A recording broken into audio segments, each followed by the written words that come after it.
So great to be here, and thanks for attending our session. My name is Tanja Havemann. I've worked in the climate and nature and supply chain finance space for over 20 years, and I can say that this topic has never been more important. I am fortunate to be here. I have other colleagues who are currently in the field in Brazil, in Burkina Faso, and in Kenya, arranging financing for companies that work with smallholder farmers, making sure that they actually have adequate access to the type of funding that they need, enabled by their supply chain relationships. And I'm excited about the panel that we have here because we have representatives from many different institutions that can also play a role in unlocking financing. So I would ask each of you to introduce yourselves very briefly, who you are, what organization you're with, and how you play a role in sort of the unlocking financing within 2 minutes, maybe. Yes, I'm Joseph Keating. I'm Senior Farming and Fisheries Manager for the Coop. So for those that don't know, Coop is probably the UK's largest convenience retailer. So our stores are more on the small side, corner shops. We go from the Isles of Scotland down to the Scilly Isles. So we're a very both urban and rural retailer. And in my role is I manage a team that engages all our direct suppliers. So that's with both our processors and then into our farming groups. And then part of that work, I think historically, a lot of that retail engagement at a farm level, especially in the animal agricultural side, was around welfare, was probably the origins. But now in the last few years, sustainability, the wider sustainability of the supply chain is an equally important part of the work we do. And really it's that partnership from farm, processor and ourselves to see how we can adapt going forward. Right, Simon. I'm Simon. Nice to meet you. I'm the co-founder and CEO of Agreena. We are a technology company. We work mostly in the other end of the spectrum, helping farmers primarily row crop farmers across Europe, work in 20 countries, working with plus 5,000 farmers at this point in time to implement regenerative practices from UK to Ukraine. And build a lot of the technology both to help farmers understand what to implement, how to implement, but also verify both the practices and the outcomes in order to exactly create access for financing that might be on the in-setting sustainability programs, but also towards the carbon markets. Yeah. And my name is Jan Bay-Smidt. I'm Minister Counsellor at the Danish Embassy to the UK. And I'm here to talk about the Green Transition Agreement that we made in Denmark in 2024, where we will reduce emissions from agricultural production, especially livestock production. We will reduce nitrate leaching, and we will transform 15% of agricultural land in Denmark to nature. Hi, I'm Zita McCarthy. I'm the Senior Sustainability Manager for Kerry Dairy Ireland. For those of you in the room who might not know, Kerry Dairy Ireland, we're a dairy company in the southwest of Ireland where we process liquid milk from about 2,700 milk suppliers in the region. And we process that then into a range of dairy ingredients and consumer goods, which are sold in plenty of retailers around the UK, Ireland, Europe and the States. We have a very close relationship with our milk supplier farmers, and we were the first in Ireland to launch an on-farm sustainability programme that was tailored towards incentivising uptake of more sustainable action on farm. And that was science-based, so all the levers in there were both direct and indirect levers of carbon reduction and just generally more sustainable farming methods, directly incentivised then by Kerry Dairy Ireland as a processor. We've since evolved that programme that launched in 2022. We've since evolved that programme to focus really keenly on regenerative agriculture and really embedding practices of regenerative agriculture across our milk supplier farms and leaning into available technologies for carbon reduction and overall climate resilience moving forward. Great. By the way, I think that there might be a Slido. Otherwise, I will be taking questions. And I think, there's a really great set of panelists here. But maybe to the first question, I think, Simon, I saw your talk earlier today, and I really like some of the phrasing you had earlier in terms of building the infrastructure and building the rails in this space. I mean, from our perspective, we're also seeing a lot of corporates be really interested in regen ag. We're seeing some of the policy movements, including in Europe very recently. What sort of role do you think sort of data platforms and technologies have in enabling that? And yeah, what can you do? Yeah, absolutely. Look, I think it's twofold. I think actually before it's enabling the ecosystem, is actually enabling the farmers in the first place to, as I also mentioned at the previous panel, to actually make these adaptation data driven. Even there's not two fields, there's not two farms that's alike. We all know farming is hugely heterogeneous, and therefore, in order to efficiently adopt new management practices, it requires a lot of data in order to predict and in order to optimize. I think that's one part, and actually building the rails and the data foundation for that to help farmers understand the business case, the risks, and the like. Two is then to use that data backbone to enable corporates, whether they're doing long-term carbon offtakes, whether they're working upstream in their own supply chain, whether they're working for carbon resilience, whether it's governments, whether it's banks looking to understand the risk in their banking book. I think it's an entire ecosystem, and it's, I think the important thing about the affinity of data is that we're often trying to box in and saying this square is regenerative ag, but the reality is that the recipe hugely varies between fields and farms, and therefore actually having that depth of data with a common taxonomy is important. Great. So I think it'll be interesting to hear from the two of you, Joseph and Zita, that work more directly with farmers, in terms of sort of your perspectives from some of the challenges that you hear from farmers in terms of actually adopting some of these practices. To what extent are they tech or finance? And I'm sure it varies a lot depending on if they're in Iowa or in Burkina Faso, if you source them there. But maybe, Joseph, over to you first, if you can talk a bit about some of the challenges. I think that the first thing is we talk about farmers. We probably drop the word he too much. They're a mixed bunch. So there's some good female farmers as well as on the panel earlier. Also, they're not all the same. So you're dealing with individuals, and I always kind of internally to my colleagues, I would say is we could all save £100 tomorrow if we changed our bank account. How many of us are going to change our bank account? It's very simple to do, but we don't do it because there's a hassle factor, and to be honest, we can't be bothered. Farmers have a lot of pressures on them within their business. We don't always be cognizant of that. I think when you look at the barriers, for me, you talk about sustainability. I think terminology is an issue. I think if you want mass uptake of regen, don't call it regen. It is not a term that endears every farmer. What a farmer wants to do is be sustainable. They want to have a business that's profitable for them and for their either next generation or to sell on to someone else. So what does that mean? And what do we need to drive? So for me, if you kind of take a step back, it's, what is sustainability? You need economics. So you need to make sure what you're asking them to do stacks up, or you support that transition.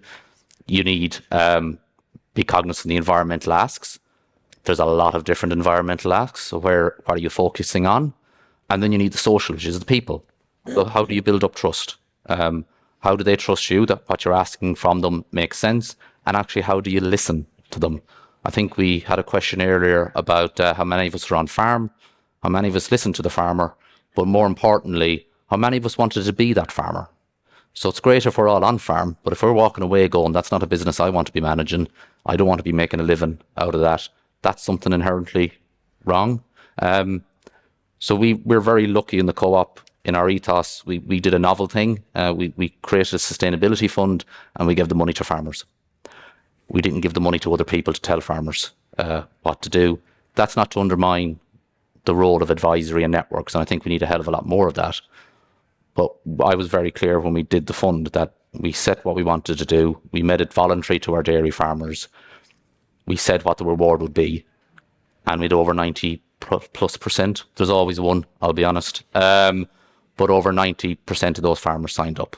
And their biggest feedback was, you set it clear, you didn't mandate, and you let us own the results and the positivity around it as well.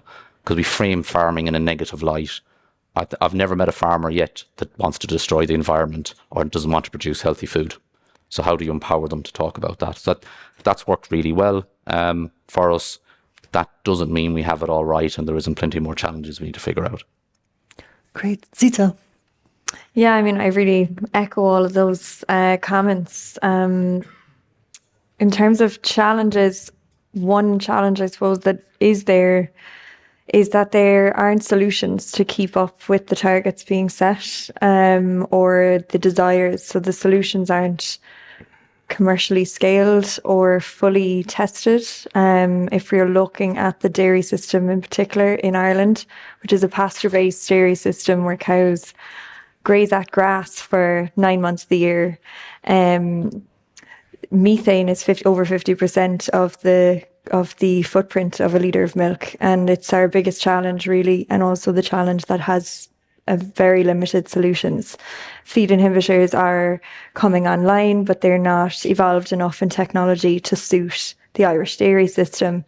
So regen ag is really an area then where you can lean into and tackle the other areas of carbon emissions from a farm and improve the overall system. And so from a solutions point of view, that's where we are. We're kind of tied into, there's kind of a 30% window tethered into in terms of direct action that we can have on farm. I think policy is fantastic to push the dial on setting targets and help farmers to move forward. Often, once they're not villainised, so once their processors or whoever is supporting them in terms of advisories is supporting them, showing them a roadmap of execution, and that's, I suppose, what we tried to do with our own farm sustainability programme, Evolve Regen Dairy, to give essentially a list of actions that are financially incentivised. Handheld, I suppose, in certain matters, are where required to demonstrate the economic benefit as well as the efficiency benefits that can be made. And I suppose provide some level of comfort to the farmers in that short-term risk phase. The idea of spreading less chemical fertiliser on farm but maintaining grass yield can be very scary when you're operating a farm with very low margin and very high risk and very exposed to weather as well, in particular in a grass-based system. And so supporting farmers through that, through financial incentives, but also supporting them through it in terms of advisory and being there for them. I completely agree there won't always be 100% of farmers really keen to better their businesses and the enterprise that they're running, but they certainly don't want to see it get worse. But whether you'll get them to onboard new technologies is another question entirely. So yeah, I suppose similar challenges, no matter the system.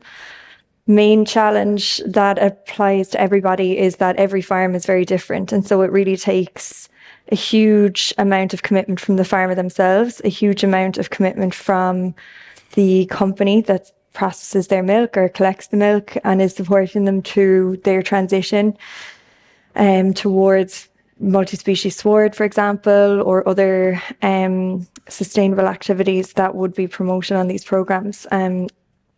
So yeah, I mean, similar.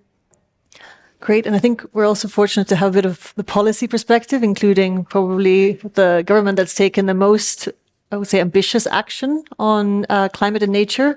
So yeah, and it'll be interesting to hear about Denmark's work on this, including some of the interesting policies you said around agriculture. Mm-hmm. Yeah, sure. Well, it all started in 2020 when our government adopted and parliament adopted a climate act obliging Denmark to reduce CO2 emissions by 70% by 2030 compared to 1990 levels. And agriculture was estimated to contribute with 39% of these emissions by 2030. So really, we had to do something to reduce emissions from agriculture. And it can't be done by government policies alone. We have a good and long tradition of public-private partnerships in Denmark. So we brought together the big stakeholders within agriculture. So that would be government, municipalities, farmer union, the major nature NGOs in Denmark, employer organizations and trade unions coming into the same room, finding some good solutions. And it is our experience that bringing all these stakeholders together, you find better solutions, more efficient solutions. Well, this resulted in the Green Transition Agreement and give some incentives. I normally describe this agreement as a big package of incentives, sticks and carrots, for incentivizing farmers to make the green transition, to make adaptation towards more green technologies on farm.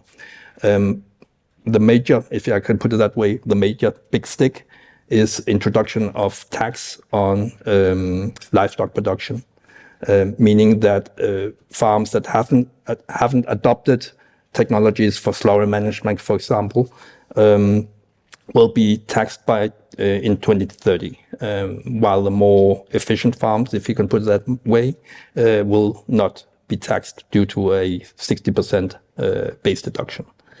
So that is the stick. We will tax emissions. The carrot is that for the first 2 years, the revenue from this tax will be directed directly into a transition fund where farmers can apply for a grant, helping them invest into these new technologies, new equipment. And the final part is that we have allocated a lot of money for innovation, development of new technologies, and adaptation on farm. In total, it's 6 billion euros, more or less, for the Green Transition Agreement, 2 billion for the innovation and development, and it's both public and private money.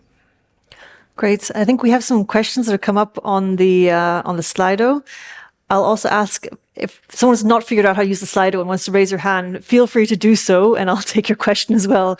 But maybe, Joseph, I don't know if there's any of these questions that you'd like to respond to, if you can read them. Well, I'll see, can I read it through the water? I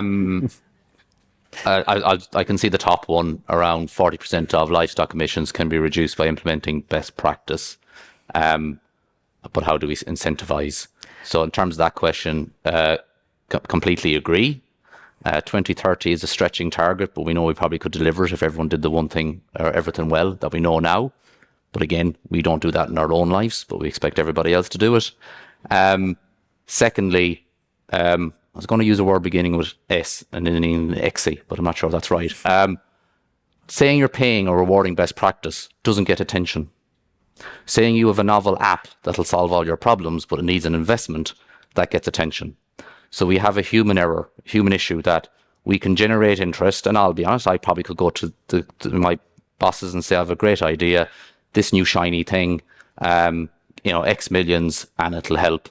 And it'll also help the profits of a different company to deliver change.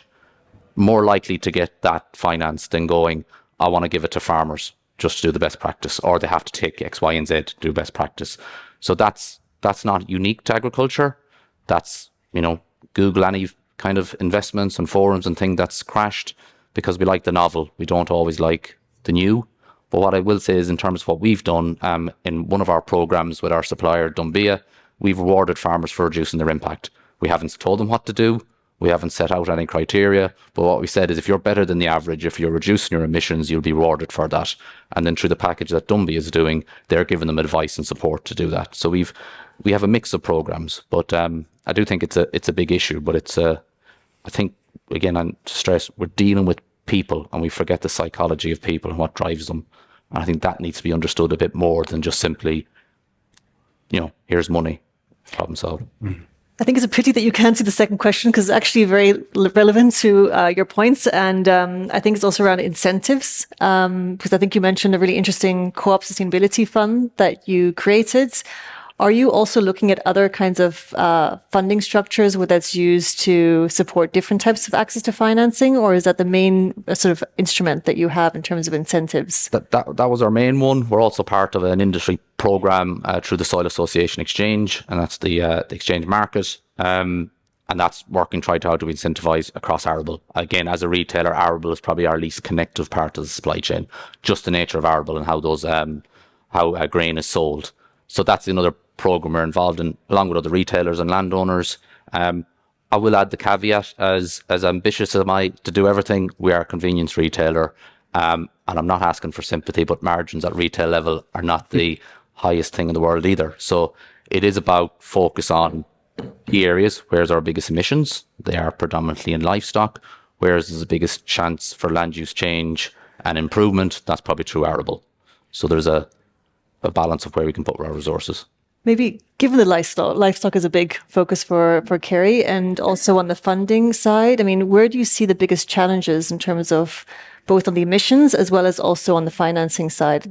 Do you hear anything from farmers specifically around different types of funding that they would like to have that they're not able to get? I think for our farmers in particular, the fund that we have is quite, it's very well received. Like, we've had over 90% engagement from our farmers around minimum of 3 actions on our programme, which is 13 incentive areas. But so to say that they're asking for more funding is probably not the way I would answer the question. It's more around the reality is some of the levers that can be pulled for emissions reduction at farm are complete on costs for a farmer, won't improve the yield or the efficiency of that farm unless it comes with a financial incentive. So if you're looking at feed inhibitors, which most people dealing in livestock are assessing in some format or have understood to a certain level, including in the Irish system where it's not currently viable, but it's going to cost $0.01 a litre to feed it. You're going to get a certain amount of carbon emission reduction, but then, it's not helping the farmer. See, that $0.01 a litre has to come completely from the co-op or the milk processor, or co-funded by a government or private customers as well, who want to benefit from those carbon reduction abilities or claims that could be made once they're able to be capitalised on. So I, in my experience anyway, it's not so much farmers coming looking for funding too much. In Ireland, we have quite a good funding structure. Of course, there's always space to pay for more. They are, I suppose, at the cold front in terms of risk financially, as well as everything else. But it's quite a good structure in Ireland in terms of government support and co-op support as well, or milk processor support for sustainable action. It's about appropriate data collection, really, so allowing farmers to do what's right sounds fantastic. But I think in terms of that expertise and the leading hand, there does need to be boundaries around what is right and how it should be deployed, and how that needs to be captured as well, because that information is really what's going to assist financial backing into the future. You might get 1 year backing without full data or very verified, I suppose, information coming from that carbon lever, that carbon reduction lever. But it may not continue if that can't be stood over at a regulatory level or even a voluntary disclosure level. Great. I think I saw a question over here, but I'll also maybe ask Jan and Simon to respond, because I think you're quite well placed because of some of the recent EU regulatory developments around the carbon removal certification framework, potential discussions around changing the cap, other types of sort of capital markets regulations and changes that are happening in the EU. So I think, from Jan's perspective, I mean, where do you think the opportunities lie for aligning incentives so that more money can go to support the transition in a financially sustainable way? And then maybe, Simon, if you can also think about how platforms like Agreena can help to enable that, both in terms of the compliance side as well as some of the practices side. But before that, I will let this gentleman ask his question. I'm a livestock farmer, dairy farmer, with a negative carbon footprint through a combination of holistic grazing and limiting my stocking rate to the carrying capacity of the land. And I'd just like to make the point that I think going down the feed additive route for cows is a huge mistake. If you look at what Arla are doing with Bovir and all the other additive routes, we're trying to re-engineer the cow, when in fact the cow, if managed properly, can be part of the solution, not part of the problem. And that, I think, applies to Denmark as well, where you've got the sector really spread between a lot of intensive dairy on the grasslands and then a lot of arable. What you need to do is to mix them up and have mixed farming again. And if you did that, you'd reduce the stocking rates and you'd get carbon sequestration at scale, which you're not getting at the moment. Maybe if you want to respond to both. Well, I would say Bovaer is definitely a central part of the initiatives that we have in the Green Transition Agreement for now. I know that they are looking at other technologies, and that is actually where I would like to emphasize my intervention. But you can always discuss if it should be more or less intensive or more or less mixed. One declared goal of our agreement is that we want to maintain a livestock production in Denmark, and it still needs to be competitive. Competitive in the world market. So how to achieve that? This is one route that we would like to go. Coming back to your question then about incentivizing financial support, I think retailers is one way, retailer is one way, public support is another way. What I would like to emphasize is that this agreement will spark a lot of development, new innovations, new technologies that will be implemented on Danish farms now and for the future, for the next 5 years at least. We will make a lot of experiences, and we are more than happy to share those experiences. And instead of inventing the wheel several places, we should work together around the world, really. I know that there are a lot of good developments here in the UK as well, Ireland, and let's connect the people and then have them talk. So many opinions. Look, I think I would actually love to just touch a little bit upon a question that was about consistency here in those incentives, and I'll just be perfectly clear. That is sorry my French, shit show, and it's going to be so for the next 10 years. And I'll just mention a few. You have typically you have 1 year sustainability programs in this. I will pay you as long as you're growing wheat, but next year you're growing barley on the same soil, then it's a different thing. Then you have carbon credits that might be worth one thing in 1 year, something else in the other year. Now you have new frameworks, CRCF, COSIA, Article 6, just to mention a few, and nobody is thinking about interoperability between these different things. And that is just a snapshot of the development going on. And therefore, I think we have to kind of discuss, are we trying to create a perfect alignment in this, or are we trying to adapt as this moving? And that takes me to my core point. Maybe this is an unpopular opinion, but we're talking about this as incentives and financing, as I think about this as the better farming operating model. And I might be talking a little bit more about arable than dairy here, just to be clear, and more on a pan-European scale. But as we're experiencing and mapping this out, we're kind of missing that actually, for one, we're talking about risk, but it was also mentioned by the Cargill guy in the first panel, it's perceived risk. Farmers perceive that there's a huge risk and cost associated with the transition. If you actually go interview farmers who have been doing this for 5-10 years, there's a lot of farmers that are going through this transition. If managed well, that actually goes through this transition with consistently improved profit margins all along the way. But there's a downside risk that have to be managed. And therefore, I like to think about it a little bit differently. Whether we're talking regenerative, and I agree, by the way, regenerative is a terrible label because it's so divisive, but just for the second putting it on in this room, I think it's actually more about, farmers need to buy into this. Is all about consistency. Think about US Farm Act. 1 year you get one behavior, another year the other behavior. That's exactly the opposite of what we want to see. So for this to work, farmers need to own it. They need to own that transition, the long-term strategy. And then you can have supportive systems around it, which I am perfectly sure will both vary and crash along the way, because we can't align them for perfection. But as long as we stitch it reasonably together, I actually think it makes sense at the farm level. Great. I think we've had a very passionate discussion here, and I'm sure you would all, including Simon, like to talk more about these topics afterwards.